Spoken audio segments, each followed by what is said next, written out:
Bonjour, le chapitre d'aujourd'hui c'est le chapitre 2 dans le domaine du chimie, tronc commun.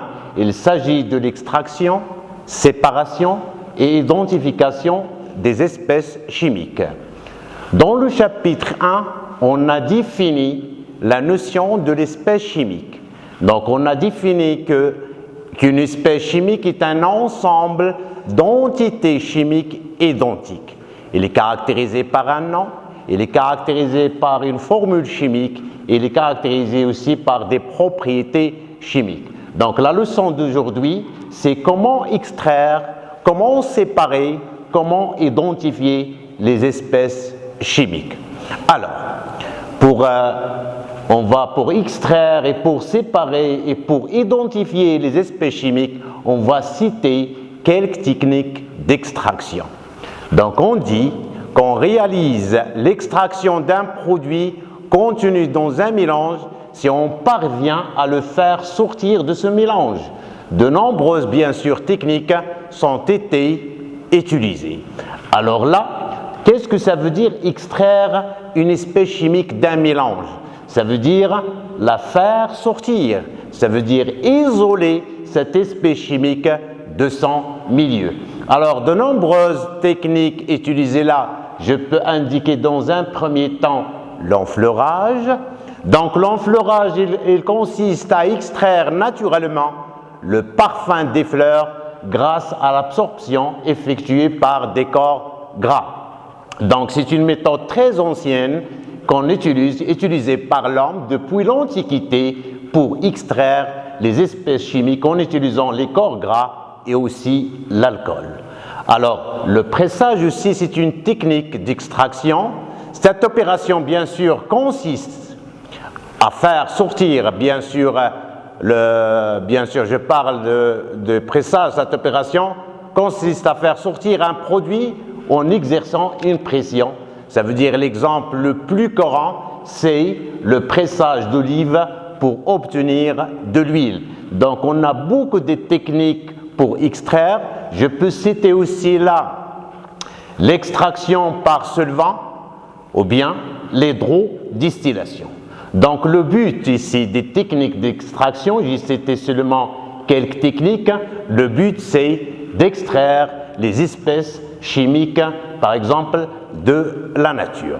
Alors là, je commence par l'extraction par un solvant qu'on nomme aussi l'extraction liquide. Pour extraire une espèce dissoute dans un solvant S1, nous avons une espèce bien sûr dissoute dans un solvant S1, on utilise un autre solvant S2 non miscible avec S1 dans lequel l'espèce chimique est nettement plus soluble. Ça veut dire on s'intéresse à une espèce qui se trouve dans un solvant S1 et nous voulons faire passer cette espèce-là dans un autre solvant. Alors, quelles sont les conditions vérifiées par le solvant S2 pour réaliser cette extraction par solvant qu'on appelle aussi l'extraction liquide? Alors, comme un exemple, une extraction du d'iode présent dans une solution. Alors, nous avons une solution aqueuse qui contient le d'iode, par exemple. Nous voulons extraire l'espèce d'iode qui se trouve dans notre solution. Alors, quelles sont les étapes à suivre là? J'ai là une ampoule à décompter. Une ampoule à décompter, on va indiquer par la suite l'utilité de cette ampoule-là. J'ai une solution aqueuse de d'iode. Alors, le d'iode est une espèce dissoute dans une solution aqueuse, donc elle est caractérisée par une couleur jaune. Alors, j'ai ajouté un autre solvant qui est l'heptane. Alors, cet heptane-là, c'est un bon solvant pour le d'iode. Donc, la solubilité de l'iode, ou bien le d'iode dans l'heptane, est plus grande que sa solubilité dans le d'iode. Alors, après agitation, j'agite là, j'obtiens cette étape-là. Alors là, vous voyez que l'heptane devient coloré, ce qui indique que le d'iode passe vers l'heptane. ça veut dire il devient dissous dans l'heptane. Et j'aurai ici une solution aqueuse, même s'il reste une petite quantité de d'iode dans la solution aqueuse. Alors là, on a utilisé l'heptane comme solvant, comme un bon solvant pour le d'iode, et vous voyez que le d'iode a passé vers l'heptane, ça veut dire il est devenu soluble, mieux soluble dans l'heptane, et comme ça on a fait l'extraction par solvant, ou bien l'extraction liquide-liquide. Dans un premier temps, le d'iode se trouve dans l'eau, dans un deuxième temps, le d'iode se trouve dans l'heptane. Pourquoi? Parce que l'heptane est un bon solvant pour le d'iode, ou bien d'une autre manière, la solubilité de l'iode dans l'heptane est plus grande que sa solubilité dans l'eau. Alors là, vous voyez que j'ai obtenu 2 phases. Pourquoi j'ai obtenu 2 phases? Parce que le solvant heptane et le solvant l'eau sont non miscibles. C'est pour cela que j'ai obtenu 2 phases. Donc l'ampoule à décompter là, son utilité, c'est d'ouvrir le robinet, bien sûr, et je peux bien sûr séparer les 2 phases. La phase aqueuse et l'autre phase que j'appellerai la phase organique qui contient le solvant utilisé, l'heptane, plus le d'iode. Donc c'est une technique, bien sûr, pour faire l'extraction liquide-liquide. On parle parfois de l'extraction liquide-solide. Ça veut dire de séparer un solide d'un liquide. Donc on s'intéresse ici à l'extraction liquide-liquide, bien sûr en utilisant un solvant, en se basant sur la différence de solubilité entre les différentes entre les différentes solvants. Alors ici les étapes.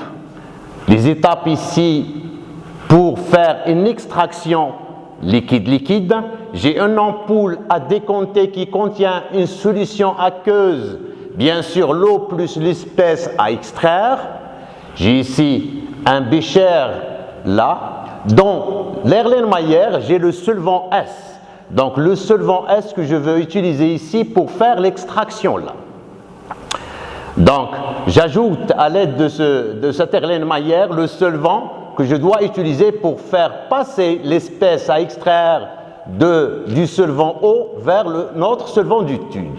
Alors, je passe à la deuxième étape. Lorsque j'ai ajouté le solvant, je fais une agitation. J'agite toujours l'ampoule à décompter de telle façon que le bouchon maintenu à la main, bien sûr, et chaque fois, on va ouvrir le robinet pour faire échapper les gaz.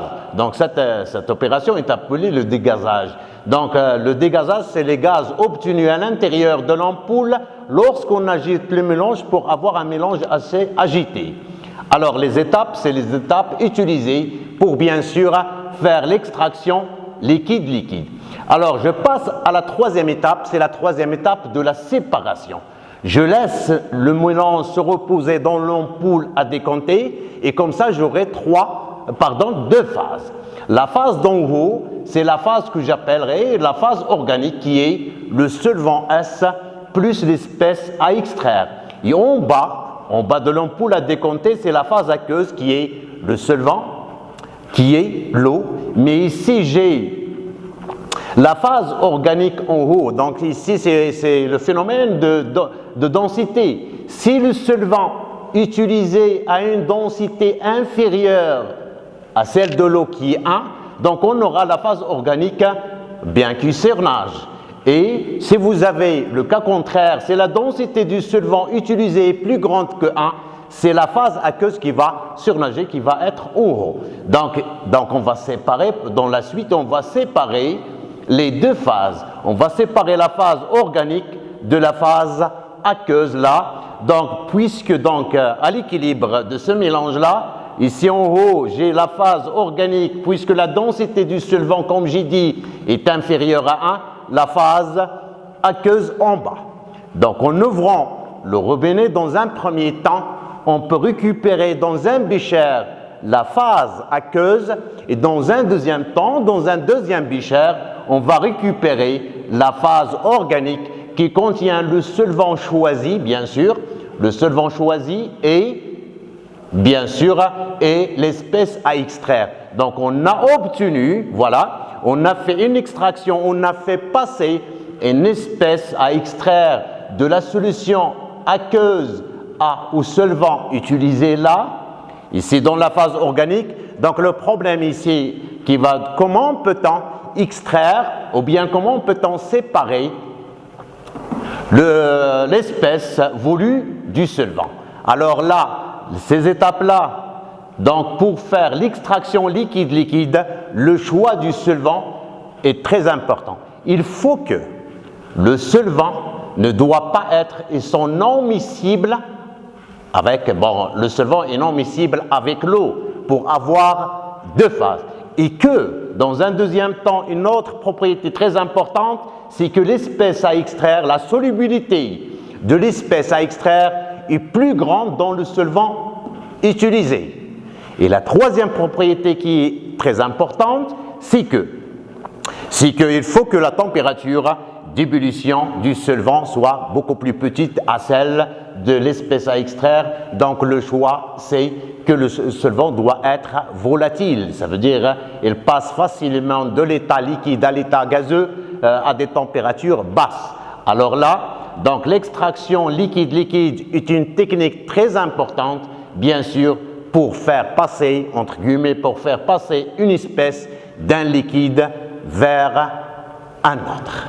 Donc voilà ici la mise en œuvre de l'extraction liquide-liquide.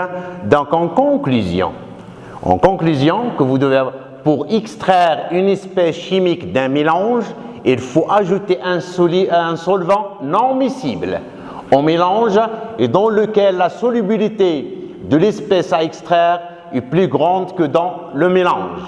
Donc on peut ensuite séparer la phase aqueuse et la phase organique en utilisant une ampoule à décompter.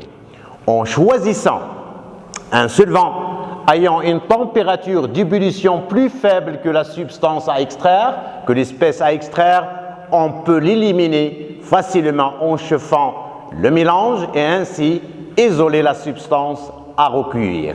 Donc ici, vous avez pour faire l'extraction liquide-liquide, ça veut dire là, à extraire une espèce d'un mélange, il faut ajouter un solvant non miscible et que la solubilité de l'espèce dans le solvant utilisé est beaucoup plus grande que dans le mélange.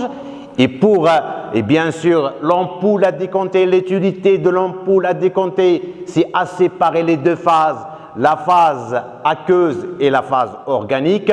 Et pour séparer, bien sûr, le solvant de l'espèce à extraire, il faut que la température d'ébullition du solvant soit plus petite. Donc, ce sont une petite conclusion que vous devez bien saisir pour bien comprendre la notion de l'extraction liquide ou bien extraction par solvant.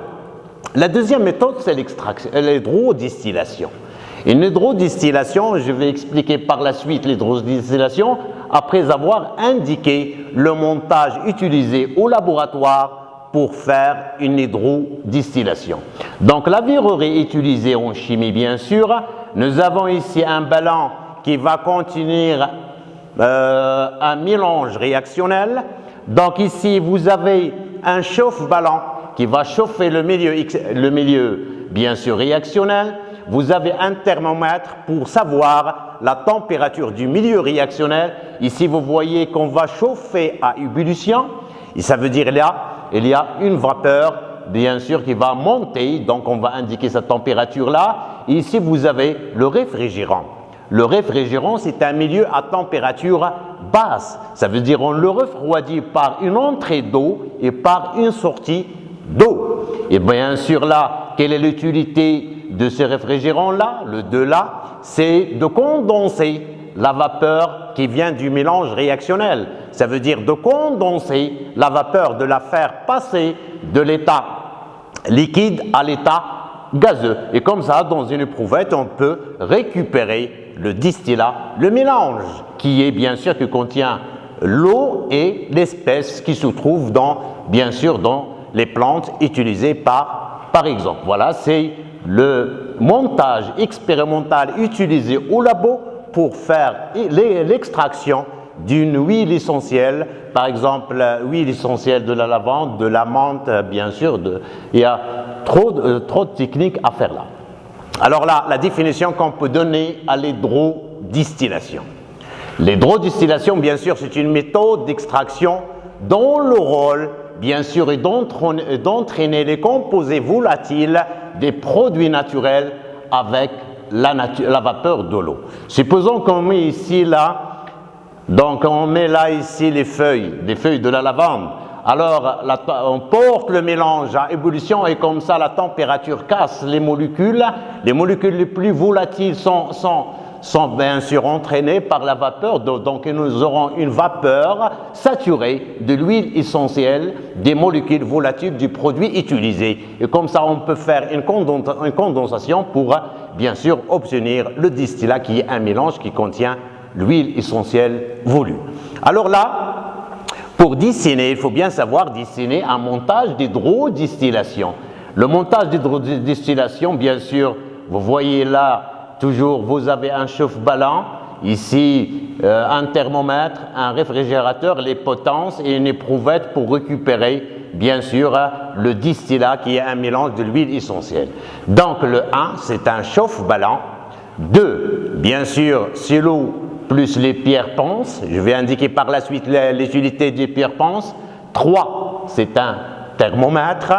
4, le réfrigérant. J'ai dit que le réfrigérant, c'est la condensation de faire passer la vapeur de l'état liquide à de l'état gazeux à l'état liquide.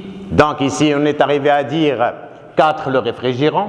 Ici, 5, bien sûr, pour rendre le réfrigérant un milieu froid. Donc, on va faire ici entrer l'eau froide et la sortie de l'eau un peu tiède ici. Donc, ici, l'utilité de cette huile-là, c'est de faire entrer l'eau, sortir l'eau pour mettre ce milieu-là, un milieu froid qui va, bien sûr, pour réaliser la condensation. Donc le 6, c'est une éprouvette, ce n'est pas un Erlenmeyer. Donc l'utilité, c'est bien sûr de récupérer le distillat. Donc ici, et 7, bon, ici on a ajouté ici les fleurs, donc les fleurs de la lavande. Ici, vous avez 8 huiles essentielles. Donc ici, c'est un montage à dessiner à la main qui est bien sûr le même montage qu'on a utilisé à partir du montage expérimental qu'on a utilisé au labo. Donc ici, lorsque le mélange réactionnel se met à ébullition, donc la température, les molécules volatiles des fleurs de la lavande se cassent, donc la vapeur de l'eau entraîne ces molécules-là et nous aurons une vapeur constituée des molécules d'eau et des molécules volatiles de la lavande qui constituent l'huile essentielle de la lavande. La vapeur-là monte et passe par le réfrigérant, et puisque le réfrigérant c'est un milieu froid comparé à la température de la vapeur là, on aura ici une condensation. Ça veut dire là que la vapeur passe de l'état liquide à de l'état gazeux à l'état liquide, et comme ça on obtient ici un distillat. Le distillat là c'est un mélange, bien sûr un mélange d'eau et de l'huile essentielle qu'on a dit ce sont les molécules volatiles de la lavande dont on peut utiliser n'importe quelle fleur. Là, voilà, c'est le principe de l'hydrodistillation. Donc, c'est un entraînement des molécules présentes dans la lavande en utilisant la vapeur d'eau. Donc, d'une façon beaucoup plus simple, l'hydrodistillation ou les distillations simples, c'est l'entraînement des molécules volatiles d'un composé naturel en utilisant la vapeur d'eau suivie d'une condensation, et puis on obtient enfin le distillat, c'est le mélange bien sûr constitué de l'huile essentielle et de l'eau. Alors, l'extraction des huiles essentielles de la lavande. Bien, expérimentalement, qu'est-ce qu'on fait au labo? Dans un ballon, on introduit 10 grammes de fleurs de lavande et on ajoute 10 millilitres d'eau distillée, on chauffe à ébullition pendant environ 30 minutes jusqu'à obtenir environ 70 millilitres du distillat.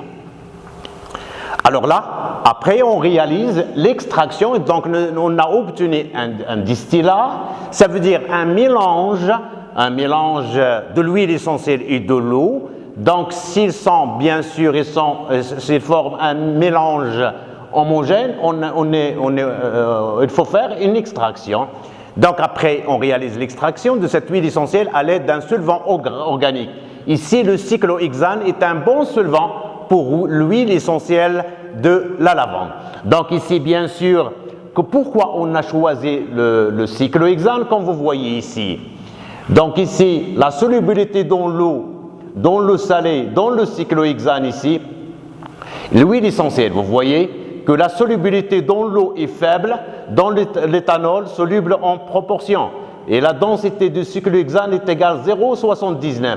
Et vous voyez ici que la solubilité dans le cyclohexane, il est soluble dans le cyclohexane, on a ici, pourquoi on va choisir là? Donc, c'est que le cyclohexane est non miscible avec l'eau et que la solubilité de l'espèce qui est l'huile essentielle est beaucoup plus grande, d'où le choix du cyclohexane. Et donc, il faut bien savoir, à partir d'un ensemble de solvants, de choisir le bon solvant qui permet l'extraction de l'espèce à extraire. Et c'est le bon solvant, c'est le cyclohexane. Pourquoi? Parce qu'il est non miscible avec l'eau et que l'huile essentielle est beaucoup plus soluble dans ce cyclohexane-là. Alors, on va suivre la même méthode, l'ampoule à décompter avec un distillat. Donc, on ajoute le cyclohexane et comme le cyclohexane a une densité inférieure à 1, on obtient ici la phase organique qui est un mélange du cyclohexane et l'huile essentielle. Alors là, puis on ouvre le robinet, on va recueillir la phase aqueuse et dans un autre Erlenmeyer, on va recueillir la phase qui est bien sûr organique, qui est constituée du cyclohexane et de l'espèce voulue qui est l'huile essentielle. Donc lorsqu'on mélange de liquides non miscibles, les deux phases se disposent de manière à ce que celle qui a la plus petite densité surnage. Là ici, à partir de ce tableau-là, toujours la même chose, on désire extraire le diode de l'eau, la solubilité du diode différente dans les différents solvants. Quel est bien sûr le solvant qui est meilleur ici seulement pour bien maîtriser les acquis du choix du solvant. Vous voyez la solubilité de l'iode dans l'éther et dans le benzène est beaucoup plus grande, mais n'oubliez pas que l'alcool bien sûr est miscible avec l'eau. L'éther et le benzène ne sont pas miscibles avec l'eau. Donc ici le solvant pour le diode ici, vous pouvez choisir ici l'éther et le benzène, mais vous voyez, ce sont des bons solvants, mais pour bien séparer facilement l'éther, je dois choisir la température d'ébullition petite, c'est l'éther. Voilà ici, bien sûr, en ce qui concerne le solvant, donc les informations du solvant sont déduites à partir de l'étiquette. L'étiquette d'un flacon, par exemple de l'éthanol, présente les informations. On souhaite vérifier la densité de l'éthanol. On dispose pour cela d'une balance, d'éprouvettes graduées, du Becher. Ça veut dire que c'est l'utilité de l'étiquette. Ici, c'est la sécurité que vous devez suivre pour manipuler le solvant. C'est très important à partir d'un pictogramme. Ici, des caractères, des propriétés physiques que vous pouvez utiliser pour calculer une masse. Vous avez la densité, vous voyez la température d'ébullition. Ça veut dire c'est la température est 60 degrés. Ça veut dire l'état de l'éthanol c'est un état liquide. C'est la température est 90, ça veut dire l'état gazeux. Alors là, la densité nous permet de calculer la masse volumique, ça veut dire quelle est la masse d'un volume V, etc. Ce qui est important là, avant d'utiliser un solvant, il faut bien lire l'étiquette du flacon qui contient le solvant étudié. Alors, comme une petite application sous forme de questions à choix multiples, ici, vous devez cocher les différentes réponses là. Lorsque deux liquides ne sont pas miscibles, celui qui a la plus grande densité constitue la phase supérieure, constitue la phase inférieure, les deux liquides ne forment qu'une seule phase. Alors, quelle est votre réponse? Je répète. Lorsque les deux liquides ne sont pas miscibles, non miscibles, celui qui a la plus grande densité, est-ce qu'il constitue la phase supérieure, la phase inférieure, une seule phase? Alors la bonne réponse, c'est qu'il constitue la phase inférieure. La deuxième question. Lors d'une extraction liquide-liquide, l'espèce chimique à extraire doit être plus soluble dans le solvant initial que dans le solvant extracteur. Être moins soluble dans le solvant initial que dans le solvant extracteur. Être insoluble dans le solvant extracteur.